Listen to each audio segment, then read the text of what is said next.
Hello lovely people, welcome back to my channel. It's me, Maria, the Faceless Plant Lady. Today what we are doing, we are trying to save these orchids right here. So these are from my mum, and both of them. She received this orchid as a gift. It's a mini phalaenopsis orchid. It used to have yellow flowers, but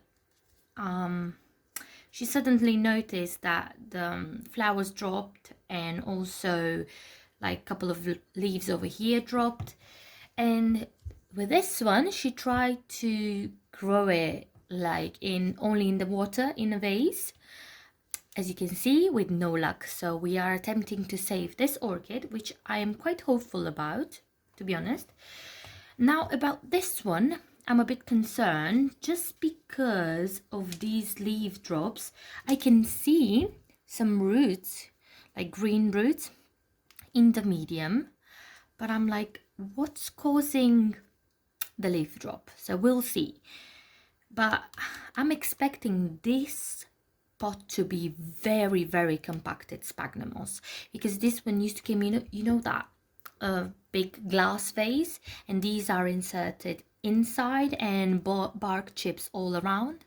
So I'm thinking, because of like how compacted the Spagmoss is, I think my mum overwater it, so that's why. So we'll see. I'm going to start with an easier one, because look at that, none of the roots are alive, and you can tell just first of all the color, and then they are kind of mushy, shriveled, and when you pull on the velamen, it just comes right off. So what I'm going to do, I'm going to use my pair of pruners, some hydrogen peroxide just to prevent any infection. I'm going to use some slow release fertilizer, but only for that one, just in case if I have some roots. For this one, I won't be using any, just because there's no roots basically, and when new root tips come, I just do not want to burn them. And of course, sphagnum moss pre-moistened, and I have here my bucket of bark, because I'm going to be using a mixture of sphagnum moss and bark, just to prevent my mum to not overwater the orchids, because I'm going to give them back to her as soon as they're, like, for example, this one has a little bit of roots, and this one I can see that she's recovering. So I'm going to start with this one. Basically what I'm doing, I'm cutting all the roots because they are all dead. And we are left with nothing. But I can see that everything, apart from the shriveling, everything seems to be fine. I don't see any rot present. I'm going to clean this like that. Now, just because this orchid was sitting with the roots in too much water, just in case if there's any rot present or anything else, I'm just going to spray it with some hydrogen peroxide, and I'm going to set it in the corner. And we're going to move on to the next orchid. Oh, as I told you, it's pretty compacted, so I'm going to squeeze the pot. Oh, okay, it's out. Just as I told you, look at that, how compacted it is. So we'll see. I'll move this aside, and we'll see how much sphagnum moss we can get out of so little pot. Okay. Oh, now that's a surprise. This orchid was up potted. Do you see? It has the the cork inside, and just a layer of sphagnum moss on the sides, but pretty much very compacted. Look at that. Look at the amount of sphagnum moss. Like, basically that should be enough only, apart from the like this cork in the middle, so I'm removing this one as well. And I am quite happy to see that there's quite a few good roots. The only thing I'm worried about the roots, because I was expecting this orchid to lose foliage, leaves, because there are no viable roots in the pot. So I'm really hoping when I'll remove this sheet to not see any rot. First, I'm cutting once again whatever is dead. As you can see, if I pull on developments where like this, it doesn't come. Oh, but I don't like it. Like, there is slight green over there, but I don't like it just because it seems to be damaged over there. So I'm cutting this one as well. Look, you see this filament comes off, so this is gone. It's going to be gone as well. Same thing for this one. Oh yeah, mushy. Same thing for this one. Let's see. Same thing. Okay, let's see. There's more damage here. I'm going to cut it over here. Basically, I'm feeling every single root to see if they're soft or any damage. Okay. Oh, you see? There's mushy as well. I'm not concerned of the amount of roots that I'm left with, because look at that. We have quite a few. Okay. This here, it's stiff, but here you can see it's mushy. So I'm cutting it right here. Okay. Oh, there's some more here. Okay, so this is what we are left with in terms of roots. Now I'm removing the flower spikes. As you can see, they are done. They are yellow, just up to the bottom. So I'm cutting them sideways like this. The other one as well. Oops, they are flying. Okay, so another one here. Now, to see if there's anything like rot present around the stem, I'm gently peeling away the dried up leaf around the stem. Oh my, so I don't want to damage anything, so I'm trying to be as gentle as possible. Until now, nothing, no rot.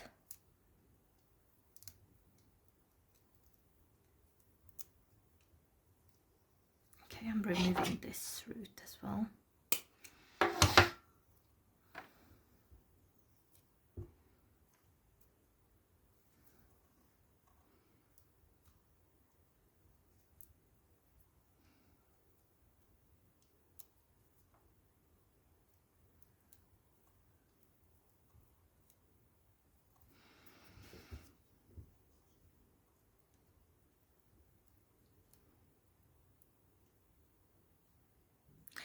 As you can see here, there used to be a flower spike over here. You see a start, but it's very mushy and very flimsy.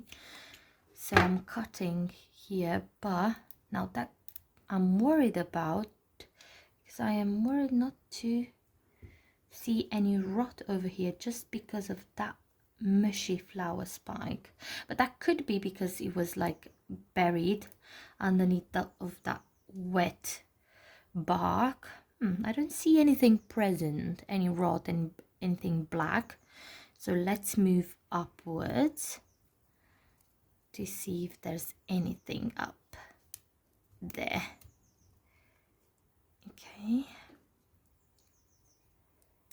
It's very hard to remove these leaves from the stems, just because I don't want to damage any roots, and also I don't want to leave anything over here, just to prevent anything if there's any rot. So good news, there's no rot present all around. There's no softness Although, yeah, there was a little bit of softness here, but nothing apart from that, you can see, which I'm quite happy about. I can see some like swollen new growth points, like here. I'm not sure if there's gonna be any cakeys, but we'll see. And you can see right here there's a root tip beginning to emerge, so that's very promising. Once again, because he's been sat in so much moisture, I just randomly to seal any oh, you see, this one is gone as well. I thought it's only just a superficial burn, but it isn't. Okay, that's gone as well. Okay, now I'm going to spray a little bit the root system. If there's any infection or anything else, just to stop it right there. Okay, now I'm going to remove everything from my desk and we will get to potting. And I am back. So, as I told you previously, I'm going to use a mixture of sphagnum moss and bark chips. So in the first layer, I always place the sphagnum moss. Just for example, if the orchid sits in the decorative pot, the sphagnum moss is very, very wicking. So I'm trying to place the sphagnum moss just to be like have contact with each other, just to pull moisture from the bottom of the pot up to the top of the pot. So next one, a little bit more. And just because the first orchid that I'm going to pot is this one, and she does not have roots, also that's why I am trying to put the mixture of bark and sphagnum moss to prevent my mother to overwater it. Of course, I'm not going to give her the orchid until I can see root activity, just to prevent her to kill the orchid, because I know she really, really likes the flowers, but I know she's inexperienced as well. She's a very, very she really loves plants, because like I think I got the love for plants from her. And look, and let's continue potting. So I'm placing the orchid just like this. Okay, let me move this. You can see, and now I'm just going to put another layer of sphagnum moss around, and then moss, and as it needed, just repeat the same action. Okay, but make sure to keep the medium very fluffy. So I'm like very, very gently placing the sphagnum moss. I'm not pressing it. I don't want it to be compacted. I want it just fluffy, just to be like the mixture to be very airy, to prevent rot. Okay, now the potting is finished, and to preserve a little bit more moisture, what I'm doing, and also to prevent algae growth over the sphagnum moss, I am putting on a layer of bark chips on the top yet again. So just that. I mentioned to you before that I'm not using any slow release fertilizer in this instance, just because we do not have any root activity.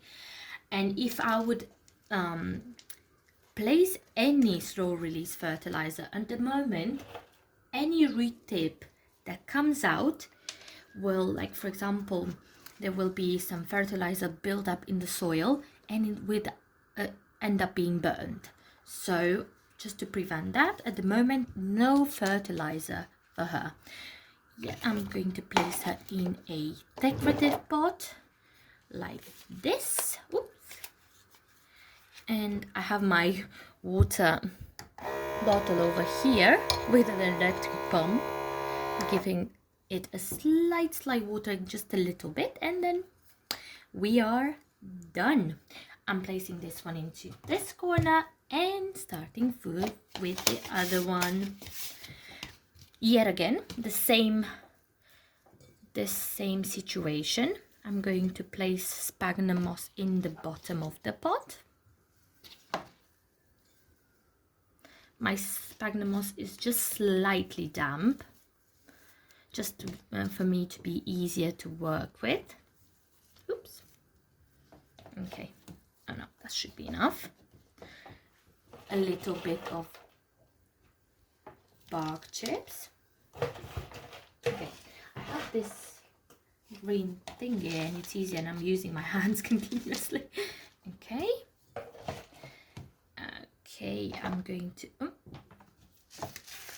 couple beads of slow release fertilizer, just a bit. Okay, I don't want to overdo it because the orchid is not too big.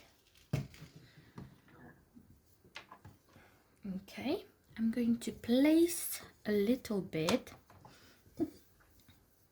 of sphagnum moss right like that in the interior and around the root system, and I'm going to place it like this and just twist it a little bit just to find the best placement and to fit it nicely into the pot. And I'm just going to repeat the sphagnum moss and the bark layers until I'm done.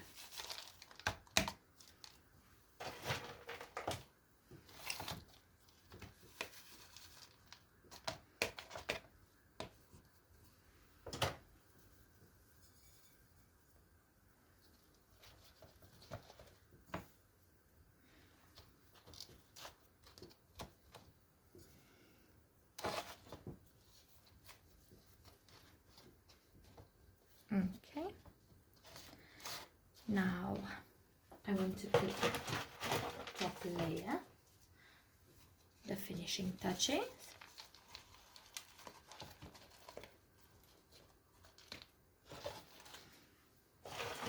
I want to make sure that this orchid is quite high up in the pot, just to prevent causing any issues or crumb rot. I don't want any water be stuck in between these leaves. Okay, so we are done. I'm going to place the sphagnum moss away and use this decorative pot right here, and we are done. Again, give it a little bit of water just for 3-4 seconds, because remember, the sphagnum moss is very wicking, and the moisture or the almost went into the crown in the water, whenever the water goes down in the pot like this, you can see a little bit of water over there, because we have the sphagnum moss layer in the bottom. The sphagnum moss pulls the water from the bottom up to the top. Now, because they are recovering orchids, we want to be very careful with them. We don't want to put them in full. Either way, you're not supposed to put any phalaenopsis orchids in like bright sunlight or anything like that, but we need to be extra careful with a recovering orchid. So train we want to place them either on a windowsill or under grow light inside your room, your bedroom, your kitchen, but it needs to have like dappled light. Not dappled light, how would you say? For example, there's sunlight in the window, right, and you have the sheer curtain just to prevent that direct sunshine on the leaves, because if there's sunshine on the leaves, they're definitely gonna burn.